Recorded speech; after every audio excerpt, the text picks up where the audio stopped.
महाराष्ट्राचा आवाज आपल्या हक्काचा।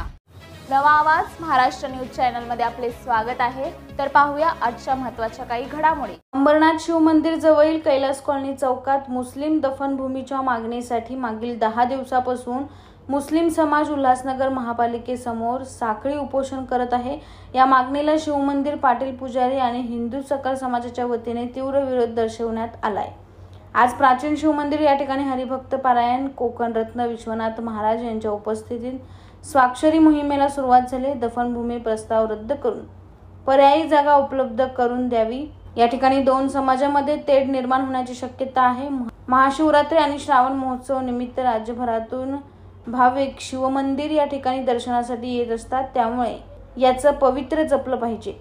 दफनभूमीचं आरक्षण तात्काळ रद्द करण्याची मागणी हिंदू स्मशानभूमीच्या वतीने करण्यात आली। या अंबरनाथमधील पुरातन शिवमंदिराच्या परिसरामध्ये साधारणतः 200 मीटरच्या अंतरावर जे स्मशानभूमीचं काम सुरू करण्याचा प्रयत्न प्रशासनाने केला होता, तो थांबवण्यासाठी मागेही आम्ही प्रयत्न केलेले आहेत आणि आजही आम्ही प्रयत्न करतोय। खरं तर हा प्रयत्न करण्याच्या मागे आमचा एकच उद्देश आहे की समाजामध्ये शांतता सुव्यवस्था कायम राहावी, कुठल्याही प्रकारचं भविष्यामध्ये हिंदू मुस्लिम तेढ निर्माण होऊ नये। तर याच्याकरता हा आमचा प्रयत्न चालू आहे। शिवमंदिर हे पुरातन शिवमंदिर आपल्या भागातील आहे आणि या शिवमंदिरची प्रसिद्धी संपूर्ण जगभरामध्ये आहे। आता या शिवमंदिरच्या परिसराचा विकास करण्याचं कामसुद्धा आता खासदार श्रीकांतजी शिंदे यांच्या माध्यमातून त्यांनी करण्याचा संकल्प केलेला आहे आणि उद्या या 200 मीटरच्या अंतरामध्ये जी दफनभूमी म्हणजे मुस्लिम धर्मियांची जी स्मशानभूमी करण्याचा त्यांचा जो हट्ट आहे, हा कुठेतरी पुढे येणाऱ्या वादाचं कारण ठरेल असं मला वाटतं। ऑलरेडी त्यांना पूर्वी दफनभूमीसाठी जागा दिलेली होती। याबाबतच्या बातम्या देखील मागे प्रसिद्ध झालेल्या आहेत। आपण जेव्हा आंदोलन केलं तेव्हाही सांगण्यात आलं होतं, परंतु त्या सगळ्या जागा नाकारून अंबरनाथच्या शिवमंदिरच्या परिसरातच आम्हाला दफनभूमी पाहिजे, म्हणजे हा त्यांचा जो हट्ट आहे, कुठेतरी आमचं पावित्र्य नष्ट करण्याचा हा प्रयत्न आहे। मी एवढंच सांगेन की या शिवमंदिराच्या वार्षिक यात्रेमध्ये महाशिवरात्रीच्या वेळेला या ठिकाणी लाखो भाविक या भारतातून येतात, महाराष्ट्रातून नाही तर भारतातून येत आहेत। जसं त्र्यंबकेश्वर किंवा महाबळेश्वर, भीमाशंकर या ठिकाणी गर्दी आपल्याला पाहायला मिळते, तशीच गर्दी या ठिकाणी सुद्धा आपल्याला पाहायला मिळते।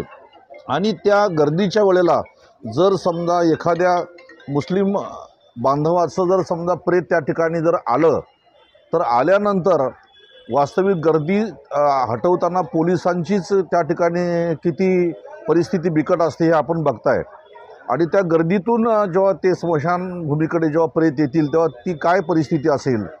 श्रावण महिन्यामध्ये या ठिकाणी एक हिंदू संस्कृती संवर्धन एक मोठा कार्यक्रम या ठिकाणी असतो आणि एक महिनाभर या ठिकाणी म्हणजे लाखो भाविक या भारतभूमीतून येऊन जातात दर्शन करून। आणि त्यावेळेला जर आपण बघितलं तर एखादं प्रेत आलं तर त्यावेळी काय अवस्था होऊ शकते। आणखी एक महत्त्वाची गोष्ट, प्रत्येक सोमवारी या मंदिरामध्ये आज आपण बघताय सोमवार आहे आणि किती भाविक या ठिकाणी दर्शनासाठी आलेले आहेत। तर अशा या श्रद्धास्थान असलेल्या शिवमंदिरचं कुठंतरी पावित्र्य नष्ट करण्याचा प्रयत्न चालू आहे। त्याचबरोबर या ठिकाणी आपण जे स्मशानभूमीचं जे काम सुरू करण्याचा हट्ट घेतलेला आहे, खरं तर ती आपली गणपती विसर्जनाची जागा आहे, ज्याला आपण गणेश घाट म्हणतो। आणि अशा या गणेश घाटावर आता 1.5 दिवसाचे गणपती असतात, 3.5 दिवसाचे असतात, 5 दिवसाचे असतात, 7 दिवसाचे असतात, 10 दिवस, 21 दिवस असा हा गणपती विसर्जनाचा कार्यक्रम सुरू असतो। आणि त्यावेळी एका बाजूला विसर्जन आणि एका बाजूला यांचे प्रेत दफन करणार का? आणि म्हणून पुढे येणारा जो वाद आहे तो वाद होऊ नये याच्याकरता आम्ही सर्वजण आज शांततेमध्ये हे सह्यांची मोहीम हाती घेतलेली आहे। प्रत्येक आंदोलन आता या शिवभक्तांचं म्हणजे या महादेवाच्या भक्तांचं शांततेत आहे आणि म्हणून आम्ही शासनाला एवढीच प्रार्थना करू की हे आंदोलन कुठेतरी तीव्र होऊ नये।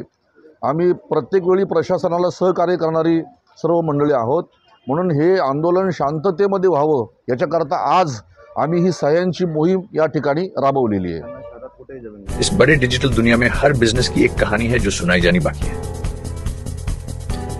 THRM में हम आपके डिजिटल सपनों को हकीकत में बदलते हैं.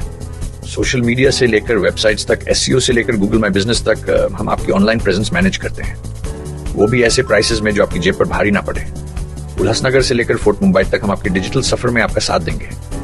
हमारे साथ जुड़िए और अपने बिजनेस को डिजिटल युग में फलते फूलते देखिए. THRM डिजिटल मार्केटिंग एजेंसी, जहां से आपका डिजिटल सफर शुरू होता है.